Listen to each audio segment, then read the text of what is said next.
Midway is directed by Roland Emmerich and is based on true events and real people, but I'll say this again, it's directed by Roland Emmerich. This story is about the brave men who fought an important battle in the Pacific during World War II. They were outnumbered and outgunned by the Japanese, but with good intelligence and bravery, they overcame the odds. The movie is in color, and it even has sound.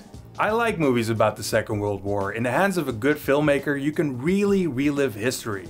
Just not with this movie. We all love a good war story, and Roland Emmerich likes to blow shit up in movies, so on paper this should be a win-win for everybody. But it doesn't really offer all that much except for a few cool action scenes and dogfights. Because everything about this movie feels very corny, especially the dialogue is extra cheesy. Emmerich seems to have a real talent for finding awful scripts when he's not writing them himself. And although the people depicted in the film are real war heroes, none of the characters feel real. They all sound like they're in a cheap TV series rather than a big budget blockbuster. It's one of those scripts where all the characters call each other by their names in every single line of dialogue, and it gets really comical at times because nobody in real life talks like that. So I looked up the poor bastard responsible for this, and as it turns out, it's a TV show writer who never worked on a feature film before. And when you combine that with the lack of subtlety in a Roland Emmerich film, you get Midway.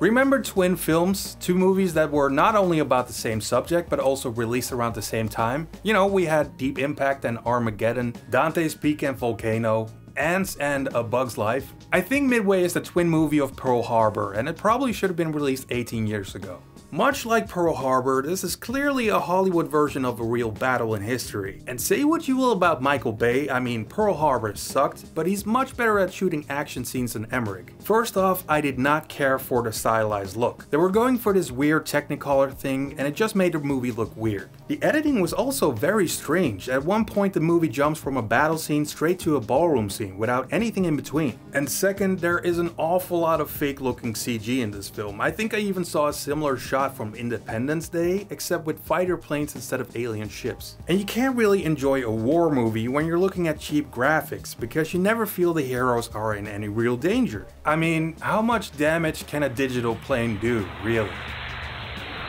Most of this story revolves around Ed Skrein's character, and I really like him as an actor. But he had the most stereotypical 1940s Jersey accent I've ever heard, almost like he was doing a skit on SNL. And the same goes for some of the other actors in the movie, like Patrick Wilson and Woody Harrelson. These people can act, I've seen it, just not in this film and not with this script. You know that scene in a movie where some radio guy at headquarters receives a message and he hands it to someone else, and then that person gets up and hands it to someone else? It's kinda cliche, and that happens in this movie too, but with 5 people who are sitting about 4 feet away from each other. It's really dumb.